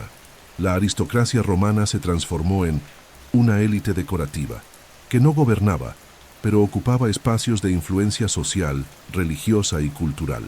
La política, el verdadero mando del imperio, fluía por otros canales, secretos, invisibles, imperiales. Así el Senado romano, que alguna vez decidió guerras, creó provincias, eligió cónsules y destronó reyes, ahora aplaudía a emperadores, honraba estatuas y aprobaba leyes escritas por otras manos. Seguía existiendo, pero ya no importaba. Era el reflejo melancólico de un poder que fue suyo y que jamás volvería a ser. Durante el largo periodo de estabilidad y prosperidad conocido como el Alto Imperio, que abarca desde el ascenso de Augusto a finales del siglo I a.C. hasta el inicio de las crisis del siglo III después de Cristo, el Senado continuó existiendo. Seguía reuniéndose, promulgando decretos, eligiendo magistrados y homenajeando a los emperadores. Pero todo ello ocurría dentro de un teatro cuidadosamente controlado por el poder imperial. El Senado, aunque preservado, ya no era el motor del Estado romano, sino un ornamento, útil para legitimar decisiones, exhibir continuidad con el pasado republicano y dar forma a la liturgia cívica del imperio, pero sin voz real en los engranajes del poder. La supervivencia del Senado en este periodo se debió, en parte, a la genialidad institucional de Augusto. Al mantener al Senado como parte formal de la Constitución imperial, creó una ilusión poderosa, la de que el imperio no era una ruptura, sino una evolución natural de la República. Así, los emperadores que le sucedieron heredaron un modelo que les permitía gobernar con autoridad total, sin necesidad de abolir las instituciones que antes limitaban el poder. La aristocracia senatorial aceptaba esta farsa porque, pese a la pérdida de poder político directo, seguía disfrutando de riqueza, prestigio, acceso a magistraturas y una posición privilegiada en la sociedad romana. Durante los reinados de emperadores como Trajano, Adriano y Marco Aurelio, la relación entre Senado y trono alcanzó una especie de equilibrio ceremonial. Trajano, por ejemplo, se esforzaba por consultar al Senado sobre campañas militares y nombramientos, aunque las decisiones reales estaban en sus manos. Adriano, más controlador, promovió profundas reformas administrativas sin consultar a la curia, pero distribuía cargos y honores con habilidad. Marco Aurelio, el emperador filósofo, mostraba respeto intelectual por la tradición senatorial y permitía que el Senado actuara en asuntos menores. Pero en todos los casos, el principio permanecía inalterado. El emperador consultaba por cortesía, no por necesidad. Las funciones del Senado durante este periodo se volvieron esencialmente rituales, jurídicas y administrativas. La Cámara Senatorial ratificaba leyes imperiales, organizaba ceremonias públicas, celebraba aniversarios imperiales y votaba decretos de honor. También supervisaba parte de la administración de las provincias senatoriales, aquellas consideradas pacificadas, sin presencia constante de legiones, como Acaya, África y Asia Menor. Pero incluso en estos casos, el poder real lo ejercían gobernadores aprobados o designados por el emperador. ¿El Senado nombraba? Sí, pero solo dentro del menú previamente redactado por el emperador. La composición del Senado también se transformó, con la extensión de la ciudadanía romana a vastos territorios y con el crecimiento de la administración imperial en las provincias. Los senadores comenzaron a provenir de regiones distantes de Roma. Hombres de Hispania, la Galia, África y Asia Menor empezaron a ocupar escaños en la curia, reflejando la nueva realidad cosmopolita del imperio. Esta diversificación social y geográfica debilitó aún más la cohesión interna del Senado. Si antes fue el bastión de una aristocracia urbana, ahora era un mosaico de lealtades imperiales, donde pocos tenían el impulso o la fuerza para desafiar al centro del poder. A pesar de su irrelevancia política, el Senado aún conservaba capital simbólico. Ser senador seguía siendo la cúspide del honor cívico.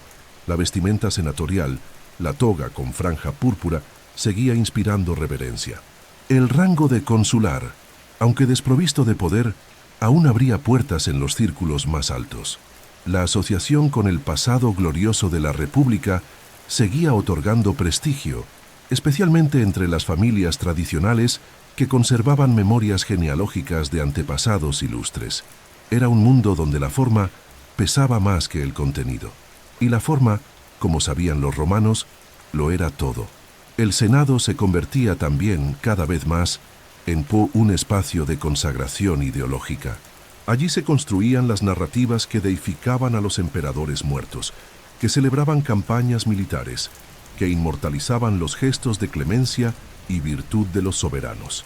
Los decretos senatoriales, aún leídos en foros y grabados en mármol, se transformaban en monumentos retóricos del régimen. Era una retórica vacía de oposición, pero colmada de ceremonia. En ese contexto, el Senado funcionaba como el gran espejo del imperio. Reflejaba el poder sin jamás proyectarlo. Hacia el siglo II, pocos senadores aún creían que el Senado pudiera recuperar algún día el protagonismo político. Los jóvenes ambiciosos ya no aspiraban a ser tribunos o pretores. Querían ser procuradores del emperador, prefectos del pretorio o generales designados directamente por el trono.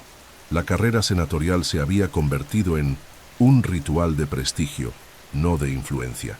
Las verdaderas decisiones del imperio se tomaban en el palacio, en los campos de batalla, en las asambleas administrativas de las provincias, lejos de los mármoles gastados de la curia. Aún así, el Senado perduró, por fuerza de la costumbre, por voluntad del emperador y por la necesidad de continuidad simbólica. Era un cuerpo sin alma, pero con memoria, y esa memoria, aunque manipulada, seguía inspirando reverencia.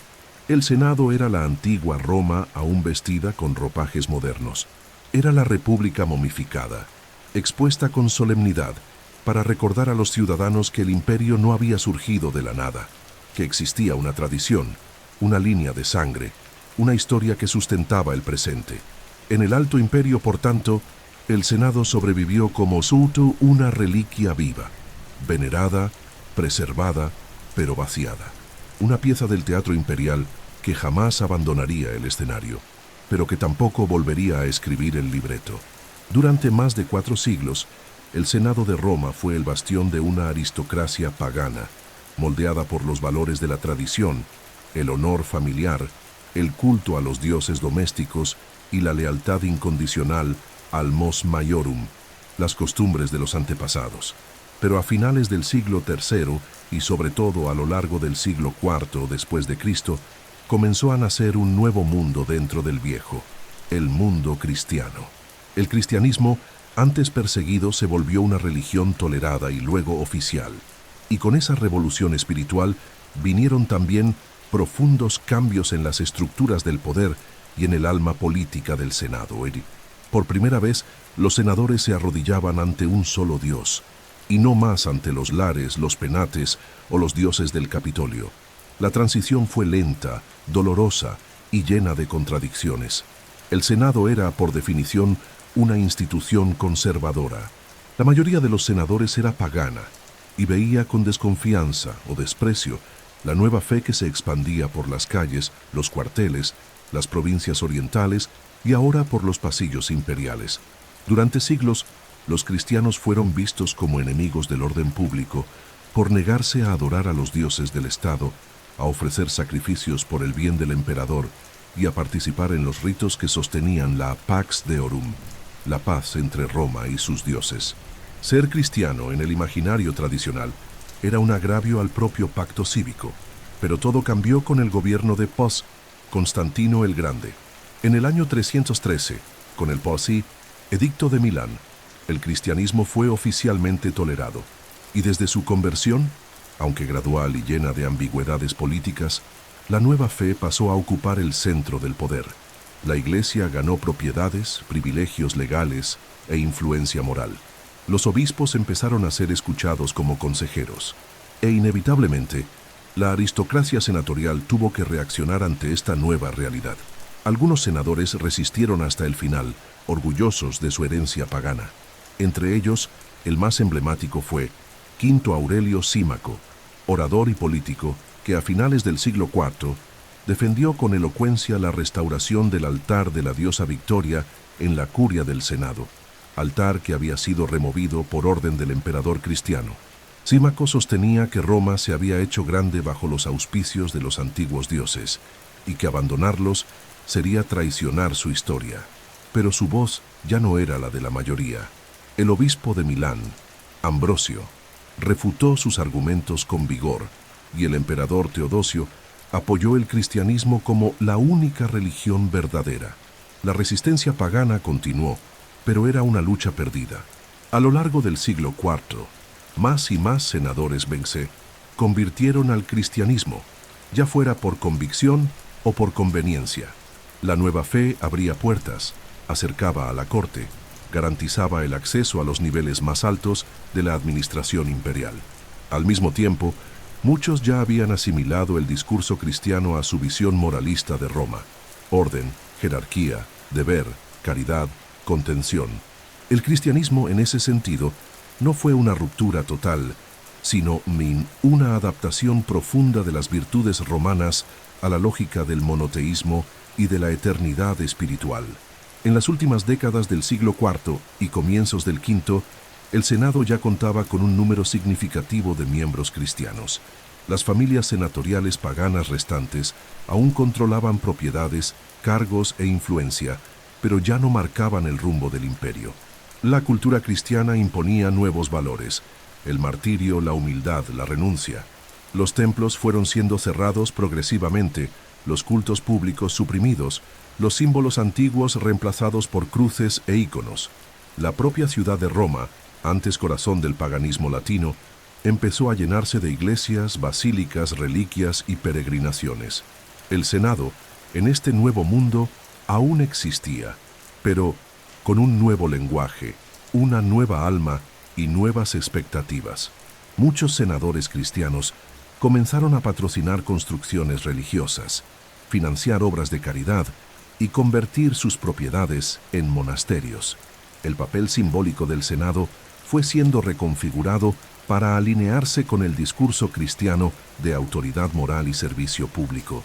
El prestigio ya no venía de los triunfos militares, sino de la generosidad con los pobres, del patrocinio de iglesias y de la devoción pública.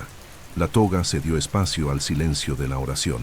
Sin embargo, esta transición reveló también la profunda fragilidad de la institución. La conversión al cristianismo no fortaleció al Senado, solo pospuso su colapso definitivo. Los emperadores cristianos, aunque respetaban su forma, ya no necesitaban su aprobación. El centro del poder se había desplazado hacia Oriente, hacia Constantinopla, donde un nuevo Senado, creado por Constantino, compartía ahora, simbólicamente, la herencia política del antiguo. El Senado de Roma se convertía en un relicario doble, de un pasado pagano y de una república que solo vivía en inscripciones de mármol y en oraciones por una Roma eterna que ya no existía. En definitiva, la cristianización del Senado fue más que un cambio religioso. Fue la confirmación de su transformación en símbolo, no en fuerza política. El Senado había sido el templo de la razón republicana, de la guerra justa, de la retórica inmortal. Ahora era un coro de aristócratas que murmuraba salmos entre columnas que una vez escucharon el debate de Catón, la furia de Cicerón, el coraje de Bruto. Era el mismo edificio, pero otra fe, otra voz, otro tiempo. A comienzos del siglo IV después de Cristo, la fundación de Constantinopla, por orden del emperador Constantino, cambió radicalmente el eje del mundo romano. Por primera vez desde Rómulo, Roma dejaba de ser el centro indiscutible del poder imperial. Surgía una nueva capital en Oriente, estratégicamente ubicada entre Europa y Asia, entre el Mediterráneo y el Mar Negro, concebida como una nueva Roma, no solo en urbanismo y arquitectura, sino también en estructura política y prestigio simbólico. Y con esta nueva ciudad nació un nuevo Senado, lo que provocó la inédita coexistencia de dos cuerpos senatoriales: el antiguo, arraigado en el pasado republicano, y el nuevo, modelado por la lógica del imperio cristiano oriental. Constantino, consciente del poder del simbolismo político, sabía que no bastaba con fundar una ciudad con palacios, iglesias y murallas. Era necesario también crear una clase dirigente local con legitimidad romana. Así, estableció en Constantinopla una nueva curia senatorial, compuesta inicialmente por miembros de la aristocracia oriental y ciudadanos elevados directamente por mérito o decreto imperial. Ese Senado oriental no era un simple simulacro, tenía funciones consultivas, participaba en ceremonias oficiales y constituía la élite civil de la nueva capital. Pero, a diferencia del Senado romano, que cargaba con siglos de historia y gloria republicana, el Senado de Constantinopla nacía bajo la sombra del trono y jamás se atrevería a desafiarlo. La aparición de una segunda curia provocó tensiones, celos y comparaciones inevitables. El Senado de Roma, ya debilitado política y económicamente, veía ahora también su prestigio en disputa. La aristocracia senatorial occidental se aferraba aún a su pasado heroico, a la memoria de Escipión, César y Cicerón. Pero los tiempos eran otros. Con el traslado del poder imperial hacia Oriente, las grandes decisiones comenzaron a tomarse en Constantinopla. El emperador residía allí, el ejército obedecía órdenes de allí, los altos cargos administrativos eran ocupados por orientales instruidos y leales al nuevo orden. El Senado de Roma no estaba muerto, pero era cada vez más irrelevante. Aún así, el Senado occidental no desapareció. Durante el siglo IV seguía a cargo de grandes obras públicas, de ceremonias religiosas, de la emisión de monedas conmemorativas y de la redacción de inscripciones. Mantenía su prestigio en el ámbito cultural, literario, artístico y religioso. Algunos senadores romanos fueron incluso elevados al rango de cónsules honorarios y mantenían vastas redes de influencia en los territorios de Occidente. Pero todo eso era una sobrevida, no un renacimiento. Mientras Constantinopla florecía como nueva sede del poder imperial, Roma se convertía en una ciudad de monumentos, memoria y mártires. El Senado Oriental, por su parte, prosperaba dentro de la estructura altamente jerarquizada del Imperio bizantino. Los senadores de Constantinopla formaban una aristocracia funcional, a menudo proveniente de la burocracia, sin vínculos con la antigua nobleza romana. No ostentaban los nombres ilustres del pasado, sino los títulos honoríficos concedidos por la corte, clarissimi, spectabiles, ilustres. Era una nobleza administrativa, leal al emperador, religiosa y cada vez más alejada del ideal republicano que aún habitaba entre las ruinas del Foro Romano. El Senado de Constantinopla era un órgano de consenso, nunca de oposición. La coexistencia de ambos senados revelaba más que nunca la fractura cultural y política del mundo romano. Occidente se aferraba al pasado, a la tradición, a la latinidad clásica. Oriente avanzaba hacia el futuro, modelado por el cristianismo, la lengua griega, una corte centralizada y una espiritualidad más abstracta y menos cívica. El Senado de Roma era un museo en funcionamiento. El de Constantinopla, una herramienta de gobierno pragmático y ceremonial. Ambos sobrevivían, pero vivían en mundos distintos. Con el tiempo, la distancia entre ellos se volvió insalvable.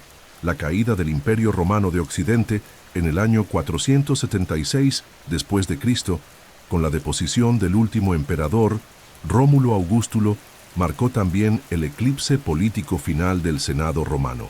El Senado aún sobreviviría unas décadas más. Algunas fuentes mencionan su actividad bajo el reinado del rey godo Teodorico e incluso durante la posterior dominación bizantina. Pero sin emperador occidental, sin legiones, sin función real, el Senado se volvió un cuerpo fantasmal, reuniéndose de vez en cuando solo para conservar una apariencia de continuidad institucional. En Constantinopla, sin embargo, el Senado persistió durante siglos. Aunque despojado de iniciativa legislativa, seguía siendo un pilar de la ceremonia imperial bizantina, una escuela de prestigio burocrático y un símbolo de la continuidad romana, reinterpretada en clave griego-cristiana. El Senado oriental sobreviviría, con interrupciones y transformaciones, hasta el siglo XII. Cuando cayó, ya nadie lo escuchaba, ni siquiera los emperadores. El nacimiento del Senado de Constantinopla y el declive del Senado romano revelan el destino inevitable de las instituciones políticas que se niegan a cambiar. O se reforman, o son reemplazadas. El Senado romano sobrevivió casi 1000 años porque supo adaptarse, pero su esencia, arraigada en la virtud cívica republicana, no encontró espacio en un imperio autocrático y cristiano. En cambio, el Senado de Constantinopla nació adaptado, modelado por el Nuevo Mundo, pero pagó el precio de la sumisión. Jamás tendría el brillo, el mito o el poder de su contraparte occidental. El Senado romano, que durante siglos fue el motor político de un imperio, no desapareció con un estruendo, sino con un suspiro. No fue destruido en batalla ni abolido por un decreto único y dramático. Murió lentamente, como una llama olvidada, asfixiada por el tiempo, las invasiones bárbaras, las reformas imperiales y la transformación cultural del mundo occidental. Su caída fue tan gradual que muchos ni siquiera notaron que ya había ocurrido. La institución que un día decidía el destino de pueblos, reyes y continentes, al final de su vida, ni siquiera decidía sus propios pasos. Tras la deposición de Rómulo Augustulo en el año 476 después de Cristo por el caudillo bárbaro Odoacro, El Senado romano técnicamente siguió existiendo. Roma ya no era capital imperial. Ese puesto había sido transferido anteriormente a Rávena, una ubicación más defendible. Pero la ciudad eterna seguía siendo el centro simbólico de la latinidad. Y el Senado aún se reunía esporádicamente, emitía pronunciamientos y enviaba embajadas. Odoacro y luego Teodorico, el rey ostrogodo que gobernó Italia bajo tutela bizantina, respetaban la institución como símbolo, permitían su existencia, patrocinaban sus ceremonias e incluso le conferían prestigio como forma de obtener legitimidad entre los romanos itálicos. Durante el reinado de Teodorico, 493-526, el Senado experimentó un breve renacimiento ceremonial. Teodorico mantenía una relación de respeto con la cultura romana, promovía la convivencia entre bárbaros y romanos, restauraba edificios y protegía a las élites senatoriales. Muchos senadores cristianos, como Boecio y Casiodoro, desempeñaron papeles importantes como consejeros, ministros e intermediarios entre el mundo clásico y el nuevo mundo gótico. El Senado bajo Teodorico volvió a tener voz, pero no poder. Era escuchado, pero no obedecido. Era prestigioso, pero no influyente. Sin embargo, esa sobrevida no resistiría la larga agonía política que vendría después. Las guerras góticas entre bizantinos y ostrogodos, iniciadas en 535 y extendidas hasta 554, devastaron Italia. Roma fue sitiada, saqueada, ocupada y reocupada varias veces. La ciudad perdió población, infraestructuras e importancia. El Senado, debilitado por la muerte de sus miembros, la huida de sus familias y la destrucción de su sede, dejó de reunirse con regularidad. Ya no había emperador occidental a quien aconsejar.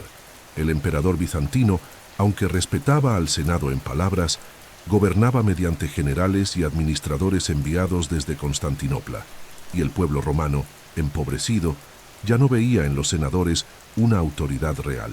En el año 578, por última vez registrada, el Senado romano habría enviado una delegación a Constantinopla para felicitar al emperador Tiberio II. Esa podría haber sido la última misión oficial de la curia romana. Después de eso, las referencias al Senado desaparecen gradualmente de las fuentes. No existe un acto formal que registre su disolución. Simplemente dejó de existir como cuerpo político activo.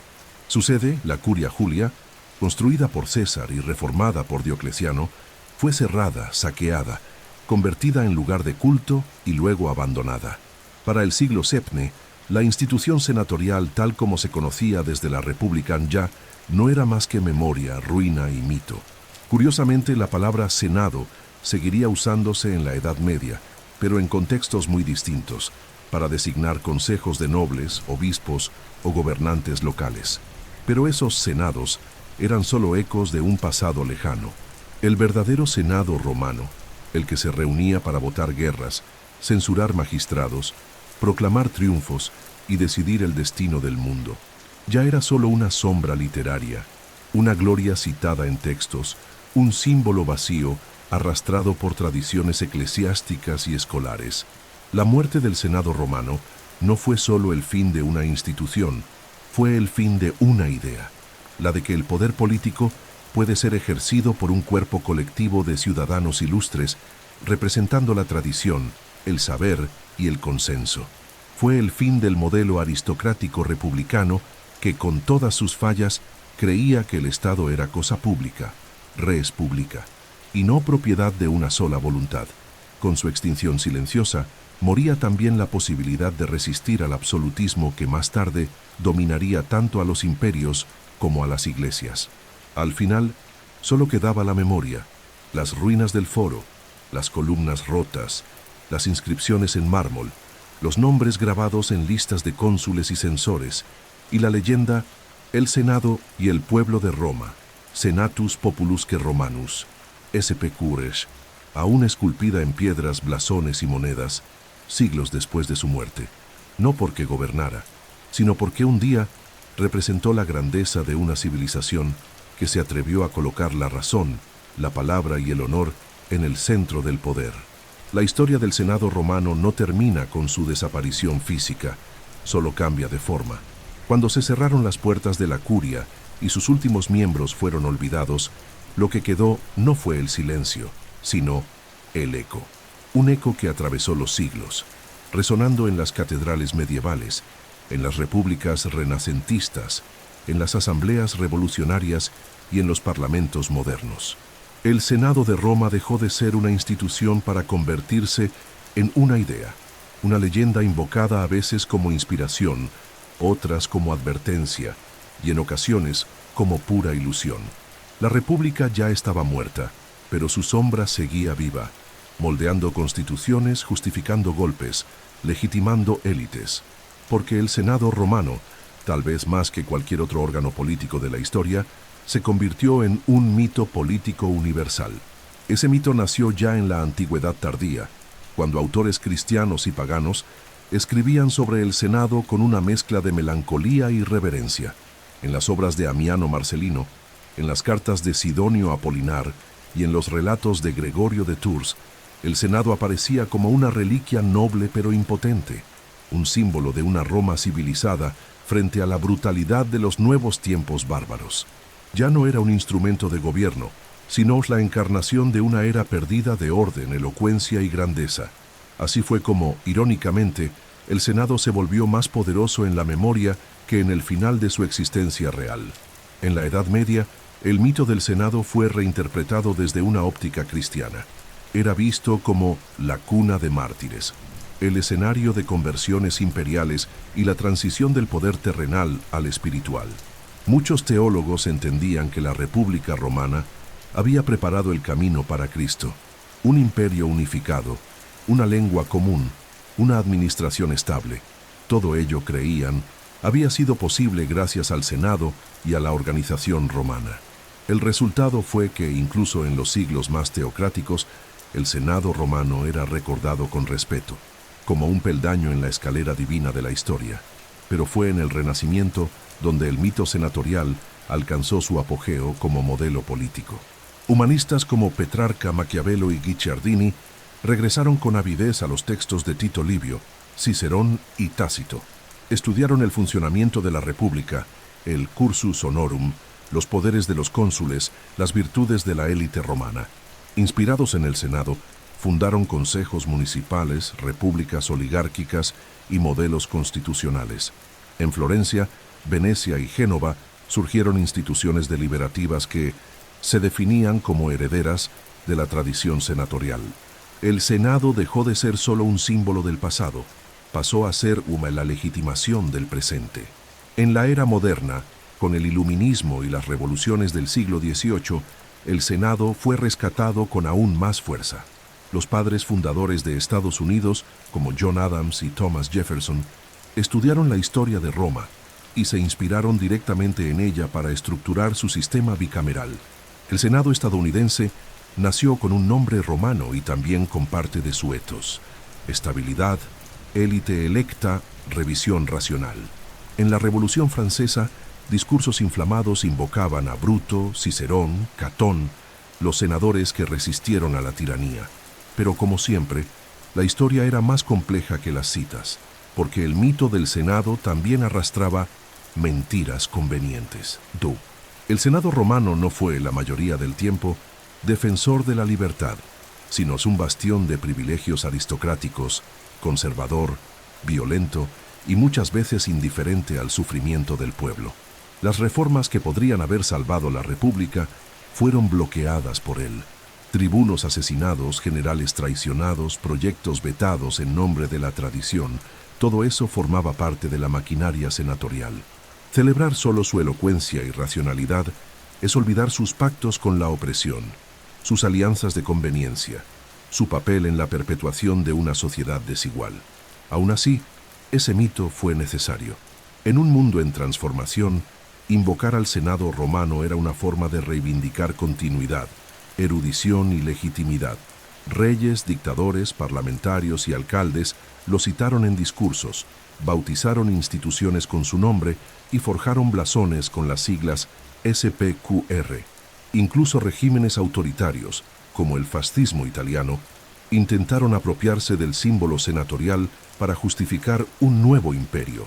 Era la prueba final de que las ruinas más poderosas no son de piedra, sino de ideas. Hoy, el Senado romano ya no gobierna nada, pero sigue presente. Está en el escudo de la ciudad de Roma. Está inscrito en las fachadas de los edificios públicos italianos. Está en los planes de estudio, en las academias de derecho, en las columnas de mármol de Brasilia y Washington. Vive en los discursos políticos que hablan de república, equilibrio de poderes y bien común. Y vive, sobre todo, en lo que más lo define, en la ilusión persistente de que es posible reunir a un cuerpo de hombres justos, sabios y virtuosos para decidir el destino de una nación. Es un mito, es un modelo, es muchas veces una mentira, pero también es un recuerdo de que en un tiempo remoto una ciudad se atrevió a confiar más en el consejo de los ancianos que en el grito de los reyes. Y ese gesto, frágil, fallido, pero revolucionario, fue suficiente para moldear el mundo que habitamos. Al recorrer más de 1000 años de historia del Senado romano, desde los tiempos legendarios de Rómulo hasta su lenta extinción en las brumas de la antigüedad tardía, estamos obligados a enfrentar no solo los hechos, sino el reflejo de algo mayor, el propio poder. Porque el Senado, más que una institución política, fue durante siglos el espejo en el que Roma se contemplaba a sí misma, y en él se reflejaban sus virtudes, sus vicios, sus miedos, sus ambiciones y sus fracasos. Al entender el Senado, entendemos Roma. Y al entender Roma, quizás también entendamos los límites y las ilusiones de nuestras propias democracias, repúblicas y parlamentos. El Senado nació de la desconfianza.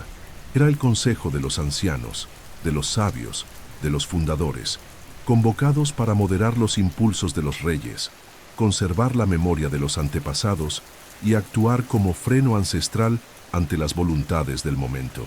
En su origen, no era un instrumento de participación popular, era un bastión de la élite patricia, que hablaba en nombre de la razón, pero decidía en nombre del linaje. Aún así, ese modelo, con todas sus limitaciones, fue revolucionario, porque colocó en el centro de la política la deliberación, y no solo la fuerza, la palabra, el consejo, el tiempo. Durante la República, el Senado se transformó en el corazón del Estado. Decidía guerras, fiscalizaba magistrados, regulaba el gasto público, dirigía la diplomacia, moldeaba la legislación. Su poder no se imponía, era fruto de la autoridad moral. Era el espacio donde se cruzaban pasado y presente, donde la tradición no era un lastre, sino un ancla. Pero ese poder era exclusivo, elitista y muchas veces cruel. Rechazó reformas que podrían haber salvado la República, persiguió tribunos populares, abusó de la guerra para enriquecerse, y cuando fue desafiado por César, no defendió la República con valor, sino con asesinato, no con argumentos. Bajo el imperio, el Senado fue conservado como símbolo, se volvió liturgia, una máquina de aclamaciones, un depósito de honores y memorias. El emperador gobernaba y el Senado aplaudía. Aún así, su existencia formal permitía al régimen sostener la idea de continuidad institucional. Era la forma sin el contenido, pero incluso esa forma, esa carcasa ceremonial, tenía su valor. Conservó tradiciones jurídicas, títulos simbólicos, valores cívicos.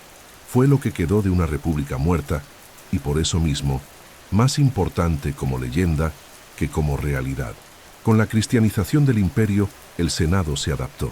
Se convirtió en un espacio de transición, de conversión de la Roma pagana en Roma cristiana. Sus mármoles se transformaron en iglesias, sus ritos en procesiones, sus senadores en patrocinadores de monasterios. Fue la continuidad en la ruptura, la transformación en ritual de lo que un día fue racionalidad política. Y aun cuando Constantinopla fundó su propio Senado, el original en Roma seguía inspirando, aunque solo inspirara nostalgia.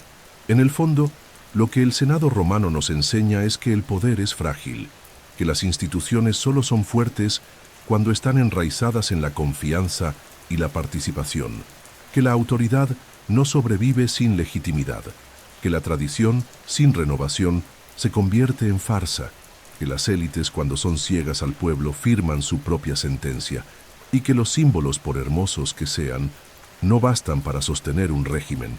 El Senado no cayó por un golpe, sino por una cadena de omisiones, porque se negó a cambiar cuando podía, porque traicionó a quienes intentaron transformarlo, porque eligió el privilegio en lugar de la reforma, porque prefirió la apariencia a la sustancia y finalmente porque creyó que era eterno, y ningún poder humano lo es.